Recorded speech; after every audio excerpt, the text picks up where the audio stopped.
Hello and welcome. I'm Thomas Porteous and you are watching the China Report on NewsX World.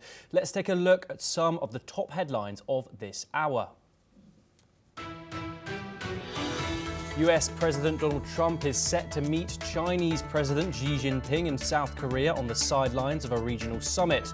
Trump has warned of a 100% tariff on Chinese goods if Beijing fails to lift its restrictions on rare earth minerals.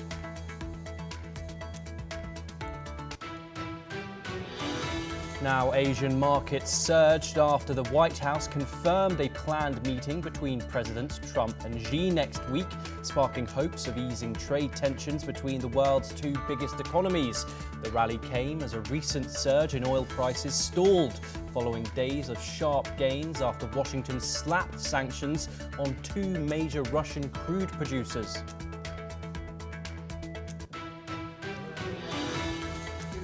Top economic officials from the US and China are in Kuala Lumpur for talks aimed at preventing a further escalation in their trade dispute.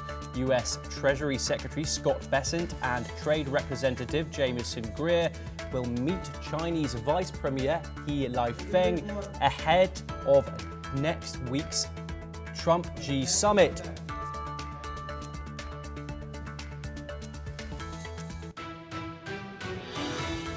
A Chinese national accused of trafficking fentanyl has been extradited from Cuba to the United States, with Mexico confirming it helped facilitate the transfer.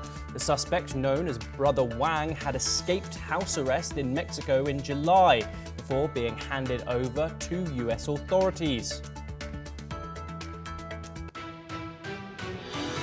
China has launched a new communication technology test satellite from the Wancheng space launch in Hainan.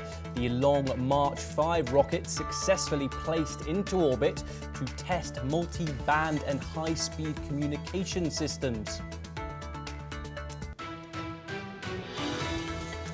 North Korean leader Kim Jong-un has pledged that military brotherhood between Pyongyang and Moscow will advance non-stop, as reported by state media KCNA. He made the remarks at a ceremony in Russia's Kursk region honoring North Korean soldiers who fought alongside Russian troops, amid reports that more than 10,000 North Koreans have joined the war in Ukraine.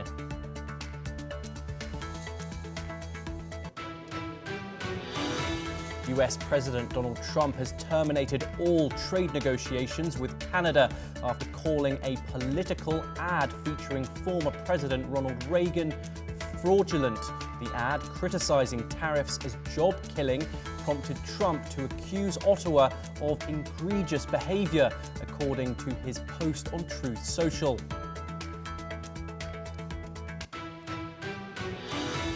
US President Donald Trump said Israel would not do anything in the West Bank after Israeli lawmakers moved bills towards annexing the occupied Palestinian territory.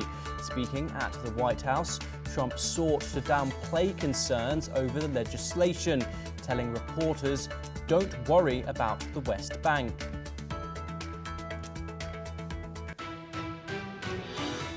Now we start this hour with our top story. White House Press Secretary Caroline Leavitt has confirmed that US President Donald Trump